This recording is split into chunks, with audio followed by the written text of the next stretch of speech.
What's going on, everybody? Welcome back to the channel. I got a real quick one today. It's been so soggy out lately. I just can't do anything in the yard without tearing the damn thing up. So today I'm going to be working on my saw here. I sharpened her and I got it taken apart, cleaned it out a little bit, but I'm going to be putting these felling dogs on the MS 462 here. Now these are pro safety dogs, and these are actually made for the 362, and they also fit the 261. I took them off my 261 because I sent it off for a little bit of work. I'm getting her boarded, and I'm going to put them on the 462. And yeah, so the inside dogs, they fit just fine. Well, I had to push them in a little bit to get the holes lined up, but they lined up. The outer dogs, however, don't exactly line up for whatever reason. And the reason I want to put these on the saw instead of buying, because they do make dogs for the 462, but they're bigger and they're shaped a little differently. I like the size of these and the shape of these, and these are plenty big for what I need it for, so I want to use these ones. Anyway, the holes, it sits around that little C fine, but the holes don't exactly line up. So I'm just going to take a little bit of metal out of the inside and get them to line up so I can mount these to the cover, and hopefully we'll see how well they line up once it's on there with the inner dogs. So yeah, let's get to it.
All right, so this is what we're looking at here. I got her mounted up now.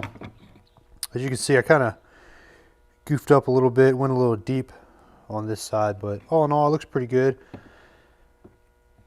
Fits now, so that's good. All right, so now I'm gonna get this put back on the chainsaw. We'll get the bar and chain mounted up here, and let's get into some wood.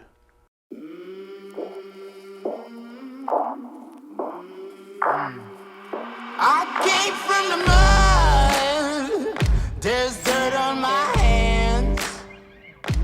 Strong like a tree, there's roots where I stand. Oh, I've been running from the law. Hope they won't shoot me down soon.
Okay, well that's it for this one, everybody. Hope you enjoyed the video. If you did, give it a thumbs up, and if you didn't, then, you know, drag me through the mud in the comments. Let me know why you didn't like it, or don't, whatever. But if you are in the market for a new saw, don't sleep on the 462. I know everybody's talking about the 500i and how awesome it is and blah, blah, blah. It's fuel injected, okay. But I think if you get the 462, you'll be rather impressed. I know I am. So, all right. See ya.